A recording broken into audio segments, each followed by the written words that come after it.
Om Sri Lakshmi Narsimhayan Maha, Valmiki Ramayana, Aranya Kanda, Chapter 23.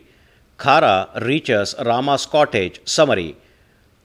On the starting out of Khara's demonic forces to wage a war with Rama, many bad omens are foreboded by vultures, animals, and even by nature. Though in the know of the portent evil, Khara proceeds with his army vigorously, messaging his army that he can overcome those auguries or even Indra, and Rama is nothing before him. Chapter 23 in detail. A massy and tumultuous ash colored cloud rained ill omened bloody water while that fiendish force is advancing. The highly speedy horse paid to Khara's chariot have tottered in a trice, even though that place on the highway is with even surface and spread with flowers. Capturing the sun, a blackish corona with blood red outer circle has formed and nested around it like the fiery ring formed by circling a fireball. Then, nearing the golden shaft of the flag of the chariot, with a very lofty flagstick, an awful eagle with massive body occupied and perched atop of that golden shaft. Carnivorous predators and vultures took over the nearby place of Janasthana, and they made rancorous sounds of many kinds. Turning towards the stretch scorched by the sun, fearsome and loud-noised jackals have howled, emitted awful sounds, that which is inauspicious to the demons. Then frightening clouds similar to bursting mountains carrying blood-like water have rendered the firmament less of leeway. There chanced an abominable hair-rising darkness, whereby the melius or intermelius are not very clearly brightened. An untimely evening glistened, with a color similar to the one drenched in blood, and then horrendous brutes and birds have clamoured facing Khara directly, and the vultures, jackals, and eagles too have screamed, indicating danger. Jackals, the two female jackals, are always the agents of inauspiciousness in war, with demonstrable calamities brought forth by their portending howling, and such jackals have now howled in front of Khara's army, with their snouts spewing blazes. A spherical object like that of a human trunk is revealed near at the sun, while the sun is rendered shineless as though Rahu, the great eclipsing planet, has eclipsed him inopportunely, and the wind too whirled frantically. Stars sprang up with the brilliance of fireflies, though it is not night, and that moment fishes and waterfalls stood still in lakes, lotuses have dried up, flowers and fruits have dropped from trees as though it is night. Without any puffing of wind, dust in brownish red color is heaved up, and there the songbirds like Mina started to twitter a chichiku sound. Meteors, horrible in their looks, have fallen down thunderously, and even the earth together with its mountains, woods, and forests quaked shakily. He who is raving while sitting in his chariot, that clever Khara, left shoulder trilled excessively, and his voice too quavered.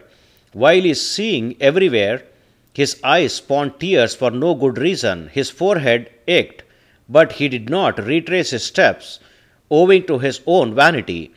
On observing those worst auguries stemming up at that moment with hair-raising nature, Khara laughed at them off and said this to all of the demons: "These awful auguries with their horrible nature have arisen, but owing to my own valor I am unbothered about all of them, as with a mighty one unworried about the mightless.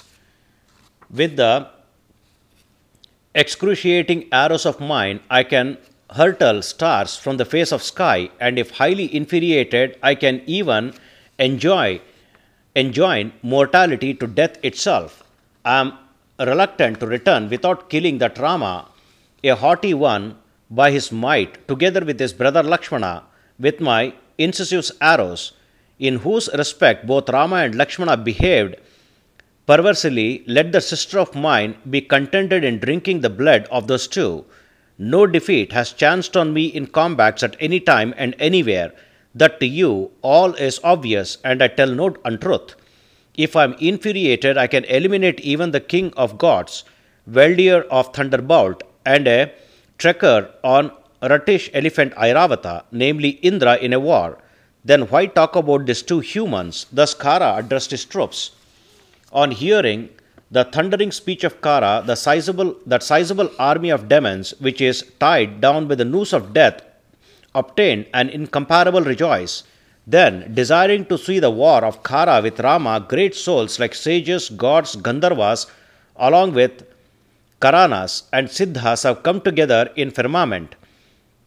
On gathering at a place, those great souls met one another and said, let good betide cows, brahmanas, and those that are held respectful by the people at large. Let Raghava trump over these mighty night walkers from the lineage of Pulasthya, as with Vishnu, who once conquered all the mighty demons in war. So said celestials to one another.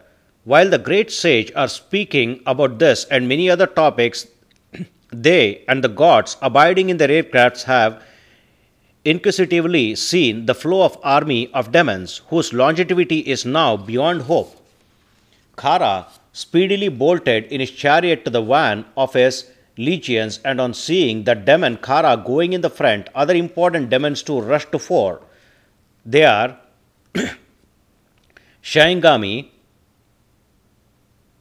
Prithuvira, Yajnashatru, Vihagama, and also Durjaya, Karaviraksha, Purusha, Kalakarmamukha, Hemamali, Mahamali, Sarpasya, Rudiraksha. These 12 highly valorous demons cruised in semicircle around Khara.